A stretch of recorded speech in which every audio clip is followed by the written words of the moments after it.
Yesterday, there was a big update for Modern Warfare 2 that added a bunch of new content, but in this video, we're going to be talking about the core mechanical changes. We've got weapon buffs and nerfs. There's mechanics that are going to make it easier for solo players in DMZ. They've nerfed 6-man squads in DMZ. There was also some AI changes for both DMZ and Warzone. We're going to be talking about all this and more in this rapid style format video that we can quickly watch this video and get right back into game. If you want to see more videos just like this, make sure to unlock that subscribe button. Starting off, we've got some movement changes, which I always love to see. Camera movement while walking and sprinting has been reduced. Weapon rise delay following parachute landing decreased by 30%. Initial sliding acceleration increased by 6%. The height threshold for single-handed mantling has been increased, allowing for more aggressive traversal. So all of these movement changes is going to make the game a little bit more fast-paced, but overall it's not going to have a crazy effect. We got weapon balancing changes. They've made it so when you now first pick up a weapon, you're going to be able to fire it faster. Quick raise and quick drop speeds have been uniformly increased, allowing for more rapid deployment of equipment, which is farther improved by fast hands. So overall, more faster gameplay. They adjusted the armor damage values. The maximum armor damage at close range has been adjusted. So there are quite a few weapons that are going to take a little bit longer to kill at close range. They've also adjusted the minimum armor damage at a longer range. So there are some weapons that are now going to be killing quicker at longer ranges. So all of the pistols got buffed at a longer range for DMZ and Warzone. Moving on to the SMGs, the Bass P has so much stuff going on with it. Some of these are buffs, some of these are nerfs, so I'm not even sure what to make of it. We're just gonna have to try it in game and see how that plays.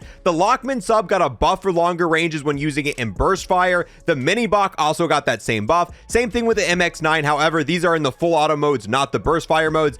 Then the 9K did get a nerf. The maximum damage range got decreased. Moving on to the assault rifle, starting off with the Chimera. This got a buff when you put it in single fire mode. Then the ISO Hemlock got a bunch of nerfs here, so it's going to be interesting to see how this plays out because this was a top contender before the update in DMZ and Warzone. Then the Cast-Off 545. This got nerfed at close range but buffed at a longer range. Then the Cast-Off 762. This got a buff in single fire mode, but overall got a nerf. Then for the Cast-Off 74U, this got a buff at longer ranges in DMZ and Warzone. Then the Lockman 556. Overall, these are mostly buffs for this weapon, so it's going to be performing better. Same thing with the M16. Most of these things here are buffs, so it's going to be a little bit better as well. The M4 got a buff when in the semi-fire mode, just like the other weapons. M13B also mostly got buffs here. Then the TAC 56, maximum damage range decreased, so the TAC 56 got nerfed again. Now for the battle rifles, the FTAC Recon got a buff, the Lockman 762 got a buff, the SO14 got another buff. This is the third update in a row where they've buffed the SO14. The TAC V got a buff, shotguns, Bryson 800 got a buff, the Bryson 890 got a buff, the Lockwood 300 got a buff. Same thing with LMGs, all buffs here. The ACR 56 got a buff, the RAP H got a buff, and the MG 38 also got a buff as well. Then the explosive ammo type was nerfed. This is what allows you to get one-shot headshots with sniper rifles in DMZ and Warzone. They have decreased the bullet velocity, meaning when you're using a sniper build that can one-shot headshot, the bullet's going to be dropping more, making it harder to get that one-shot kill. They've enabled tuning on the 500 snake shot. Then they've buffed the 300 blackout ammo type. They've adjusted the magazine attachment size penalties and buffs. Now when you're using a larger magazine, the ADS speed penalty and the movement speed penalty isn't going to be as harsh. So when you're using those larger magazines, you should be able to ADS quicker than what you could before and move faster than what you're prior to before this update.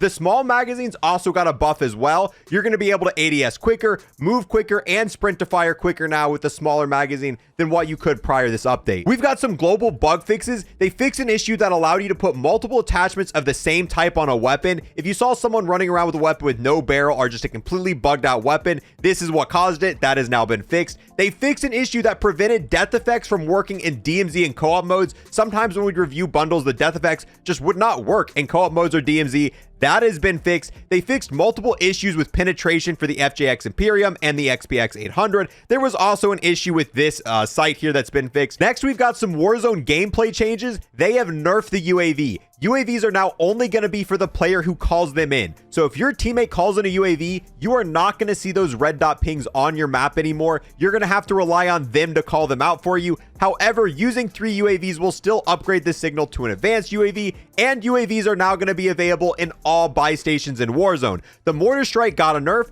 The amount of missiles dropped during a mortar strike has been decreased by 25%, and they've also nerfed pings. disabled the ability to ping enemies through smoke or water. They've also added more possible buy station locations on Ashika Island. They updated the most wanted contract in Warzone. Now when you take out players who are the most wanted target, it is going to drop that reward crate for you instead of them now. Also, there's been some changes to buy station. There's now unlimited gear items, meaning these can be bought unlimited times from buy station. Armor plates, gas mask, armor boxes, munition boxes, UAVs. However, the cost of the UAV has increased. It went up from $4,000. It is now $6,000.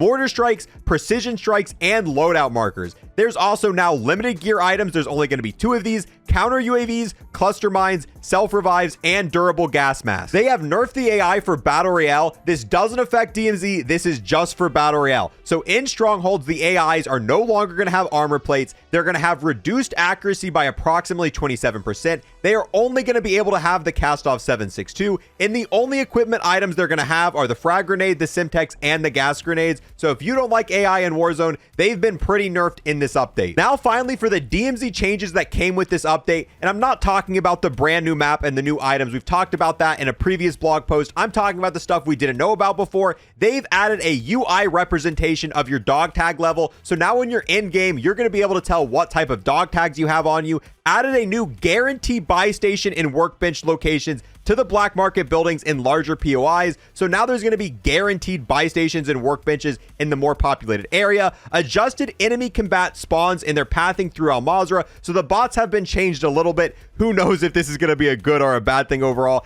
Added XP rewards for extracting the weapon cases beyond the regular rewards. So now you're going to get additional XP if you extract the weapon case after you've got all of the, the permanent rewards. So once you've done it 6 or 7 times, got all of the cosmetic items, you're going to get some extra XP if you decide to do it again.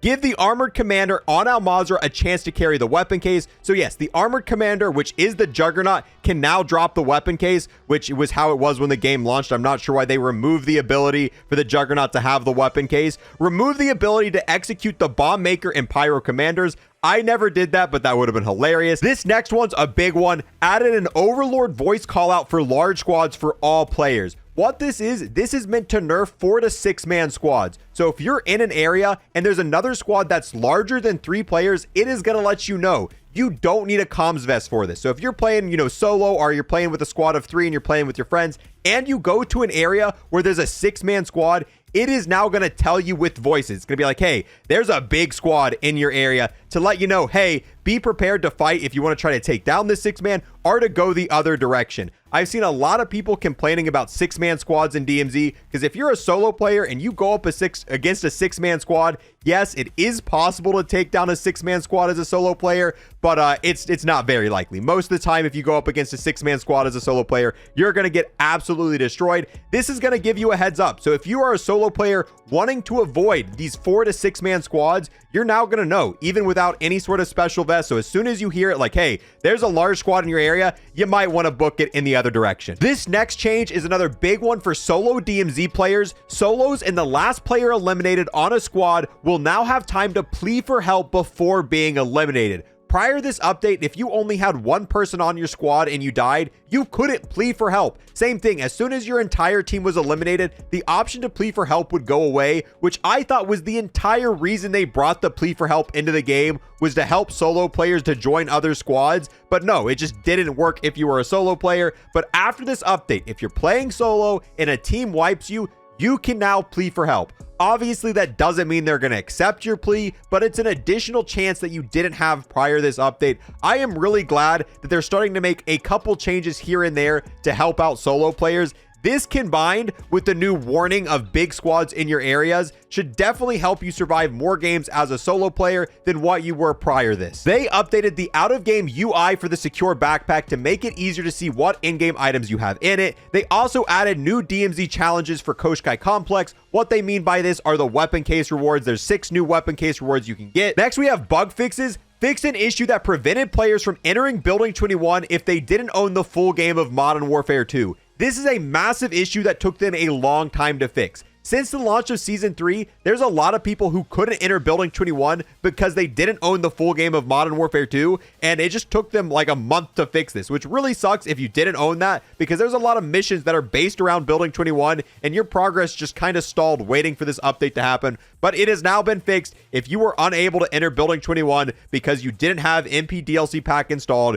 you should be able to play it now. They fixed some issues with the train safe and bullet collision. They fixed an issue where players would die out of bounds trying to exfil with the heavy chopper. They fixed an issue where on rare occasions, the radiation blocker animation would make it impossible to use anything after it ends. Fix an issue with pinging a dog tag. Fix an issue where fast draw pistols were not working correctly in DMZ. Fix an issue where personal exfils would occasionally use an existing active exfil. Fix an issue that allowed players to duplicate the revive pistol. There is some stuff that I skipped in this video. There was a lot of random bug fixes that I don't think were important. Stuff like this right here. Fix an issue where the mission timer sometimes would not disappear as intended. If I would have read through all of that stuff, it would have added an extra 10 minutes onto this video. My goal here was just to go through the important stuff that's important for you to know. The rest of this stuff we skipped off on. There was also some attachment changes that I didn't talk about as well. They tuned a lot of different attachments, but it was minor stuff that I don't think a lot of people are going to care about. Like this right here. This optic, this hollow optic, the reticle visibility has been improved.